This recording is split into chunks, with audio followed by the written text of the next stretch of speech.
Bang Roma ini saya pelajari hidup Bang Haji, ini ditempa dengan luar biasa, selalu mau dijatuhkan. Zaman Pak Harto, Bang Haji dicekal, dipersulit, manggung dilarang, difitnah kiri kanan, isu segala macam apa, hoax, macam-macam. Tapi alhamdulillah tetap eksis sampai sekarang. Itu satu hal. Di hal lain, saya banyak ketemu dengan selebriti, dalam arti selebriti di bidang entertain. Ketika jamaah sudah kumpul, fans-fansnya ini sudah, penggemarnya sudah kumpul, mereka diserobot aja, tidak ada tata krama, ditarik lah dan sebagainya. Tapi saya lihat Bang Haji, ketika jamaah, peminat lagunya Bang Haji kumpul, kerumun, tidak ada yang berani nyelonong-nyelonong. Bang Haji saya lihat punya marwah tersendiri, sehingga orang merasa sungkan untuk langsung saja nyelonong gitu. Saya butuh, dan penonton butuh, kira-kira amalan apa yang Bang Haji lakukan ini sehingga sampai sekarang masih tetap eksis. Baik Kiai, saya sering ditanya begini sama orang, Bang Haji amalannya apa sehingga Bang Haji bla bla bla bla bla. Saya balik bertanya, adakah amalannya lebih hebat dari sholat? Orang banyak bangga dengan benda-benda. Saya ambil ini dari puncak gunung ini, saya menjadi gunung Mount Everest sekalipun. Dia bangga itu. Tapi saya katakan, sholat itu ngambilnya saja di Sidratul Muntaha. Proses pengambilannya saja melalui langit yang ketujuh. Nah kemudian, Masya Allah, dari proses pengambilan itu udah sangat-sangat luar biasa. Artinya, sholat itu adalah betul-betul sendi beragama dan sendi kebahagiaan manusia di situ adanya.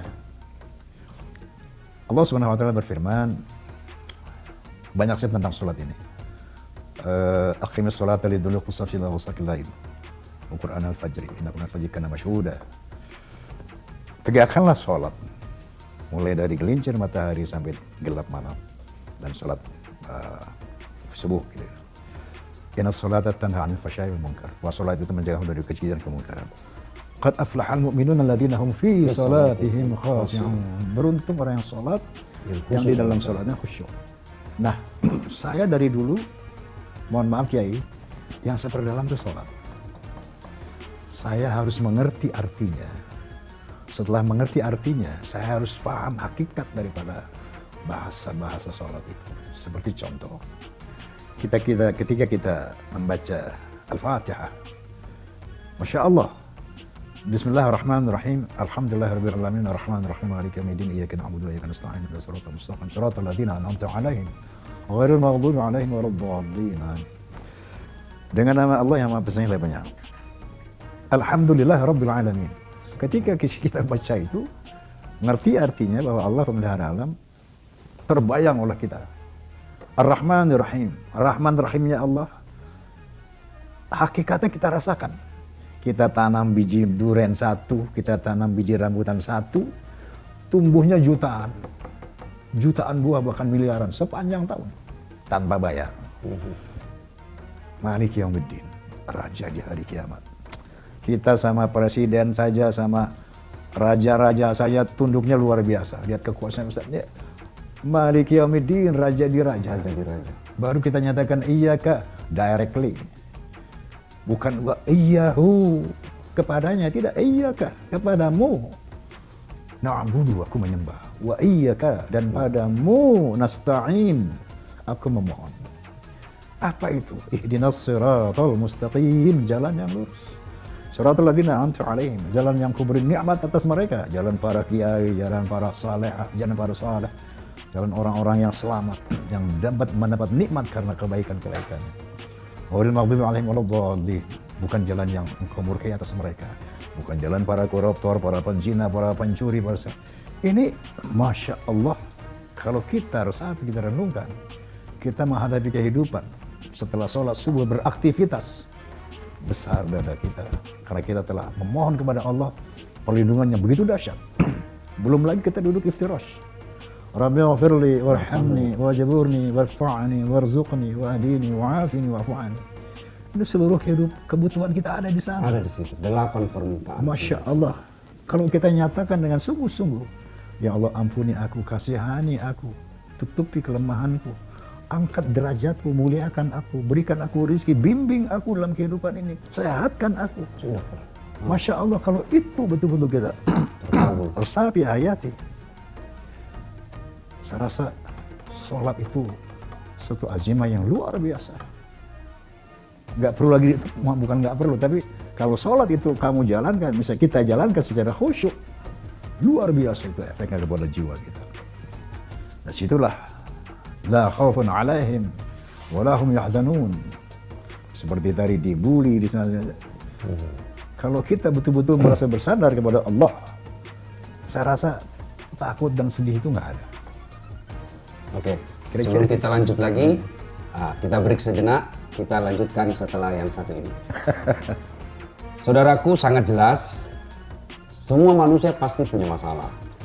Bang Roma punya masalah, saya Das Atlati punya masalah, Presiden, lebih masalah lagi. Jangankan kita manusia biasa yang hidup di akhir zaman penuh tantangan ini, para nabi dan rasul pun punya masalah.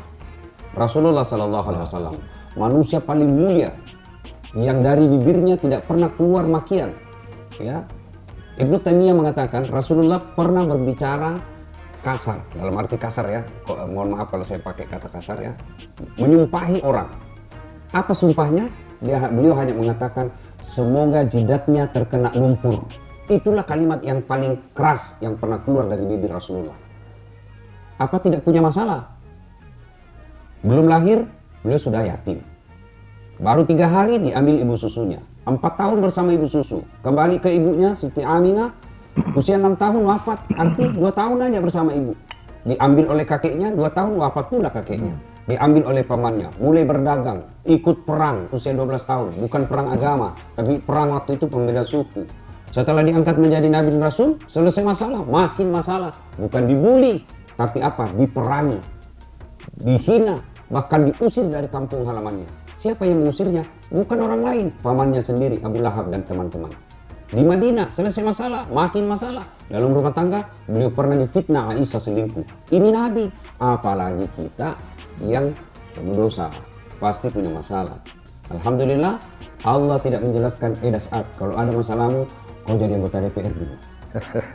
Ada masalahmu, kau jadi wali kota dulu. Ada masalahmu, kau jadi menteri dulu. Tidak, Allah cuma minta 2. Das Ad, jika ada masalahmu, ista'inu bisabri wassalat. Ya. Nah ini biasa kalau ada begini setan berusaha menggagalkan perhatian kita. Nah, itu bagian dari setan kasih jatuh itu tadi supaya kita tidak fokus dengar dakwah. Allah tidak memerintahkan kita untuk kaya dulu. Allah cuma minta 2 hal. Ista'inu bisabri wassalat. Sabar, perbaiki sholatmu. Dan ayat ini secara pribadi telah dibuktikan oleh Bang Haji Roma Irama. Tidak banyak cerita, minta amalan Bang Haji, amalan sholat, dan yang menggugah saya. Orang kesana kemari cari amalan, dapat keris dapat. Ini amalan sholat ini diambilnya di puncaknya ketinggian dunia, aras, subhanallah, melewati 7 tingkatan langit, subhanallah. Nah, kemudian yang jadi masalah Bang Haji, ada orang bilang begini, katanya sholat itu mencegah perbuatan keji dan mungkar. Tapi kenapa? Dia sholat tapi dia juga yang berbuat maksiat. Kan banyak itu koruptor yang sholat. Tapi rasa-rasanya sholat pencitraan. Gimana Bang Haji? Qala ta'ala wailul lil musallin alladzina hum fi sholat. An salatihim alladzina hum yura'un. Allah sendiri mengatakan celaka orang yang sholat. Celaka orang yang sholat. Kalau dalam sholatnya sahun itu lalai, tidak konsentrate. Riaun, cuman ingin dipuji manusia saja. Tendensius kayak gitu, jelas celaka. Kenapa? Orang yang sholat tidak khusyuk, artinya tidak lillahi ta'ala, dia pasti bisa melakukan kemaksiatan, kemungkaran. Disitulah celakanya. Wailul lil musallin, celaka orang yang sholat yang tidak khusyuk, yang tidak betul-betul menyembah Allah secara sungguh-sungguh, yang cuma formalitas atau cuma riaun nas, ingin dipuji manusia. Memang secara logika celaka. Kata Kiai tadi, ada orang sholat tapi korupsi juga, ada orang sholat tapi maksiat juga. Karena sholat itu buat dia bukan sesuatu yang astagfirullahaladzim, bukan sebuah pertemuan dengan Tuhannya, dengan Robnya.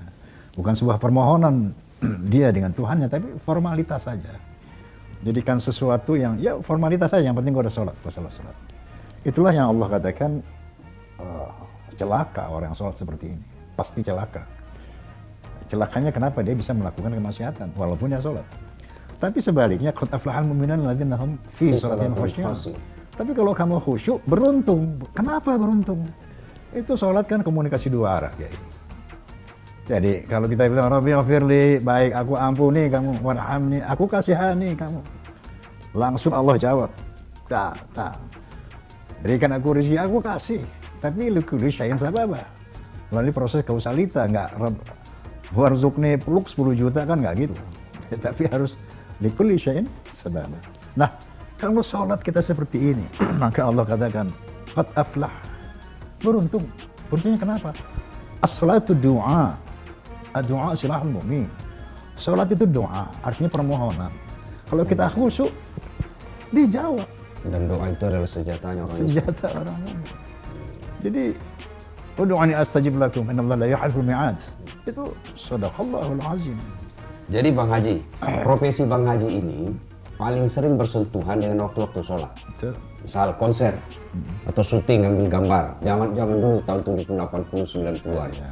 Gimana mensiasati atau mendesain waktu agar konsernya itu, karena Bang Haji kalau konser setengah jam itu nggak puas, kita bisa melempar penonton.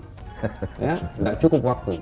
Nah kalau misalnya sudah masuk waktu sholat bertepatan dengan konser, saya kira Bang Haji bisa tinggalkan acara atau menjamak. Tapi bagaimana dengan penonton?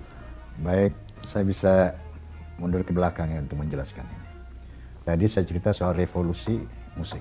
Ya. Dari orkes Melayu saya revolut menjadi dangdut. Pada saat itu juga, tahun 70 saya melakukan revolusi musik. Tahun 73, jelasnya 13 Oktober tahun 1973, saya melakukan revolusi iman. Jadi saat itu, jadi begini Kiai, ini kalau nggak diceritakan secara detail dan jadi Bias. Ya. Dulu saya itu waktu main musik, main film ada keresahan di dalam hati saya. Karena saat itu, kenapa sih seniman tuh tarikus sholat, meninggalkan sholat, ya. Waktu-waktu sholat lewat gitu. Terus kenapa sih harus drunk, harus mabuk? Umumnya dulu tuh seniman tuh mabuk. Mungkin Allah alam kalau sekarang ya. Mungkin sekarang beralih ke narkoba atau apa saya nggak ngerti. Tapi dulu identik banget. Kenapa harus mabuk-mabukan? Terus kenapa harus pergaulan bebas gitu? Ini yang meresahkan saya. Akhirnya saya berdoa kepada Allah tiap sholat saya, ya Allah seandainya bakat musik ini hanya memperlebar jalanku ke neraka, tolong hentikan ini. Tolong cabut passion yang kau berikan ini. Tapi seandainya ini bisa membawa kepada keridhaanmu, bimbing aku ya Allah. Itu doa saya. Nah jadi dari keresahan-keresahan itu, tahun 70 saya dirikan Sonata Group dan revolusi musik, dan 13 Oktober 73 saya revolusi iman istilahnya. Makanya saya deklarasikanlah Sonata the Voice of Muslim saat itu. Itu serangan bukan main. Bagaimana mungkin musik mau digabung-gabung dengan Islam? Sonata the Voice of Muslim. Saat itu kita ikrar semuanya. Ini passion kita dari Allah. Bahwa mulai saat ini kita tidak boleh lagi meninggalkan sholat. Kita tidak boleh lagi bla bla bla bla bla. Yang setuju? Jabat tangan saya. 1, 2, 3, 4, 7, 8 orang waktu itu. Al-Fatihah. Itu 13 Oktober 73. Sejak saat itu, setiap sholat harus berjamaah. Mau sholat subuh, zuhur, asar, maghrib, touring, di qasar, di jamaah. Seperti Berjamaah. Nah, wajib berjamaah. Tidak berjamaah sekian kali, out. Ketahuan drunk, out. Itu seperti itu saya lakukan dari tanggal 13 Oktober tahun 73. Jadi kalau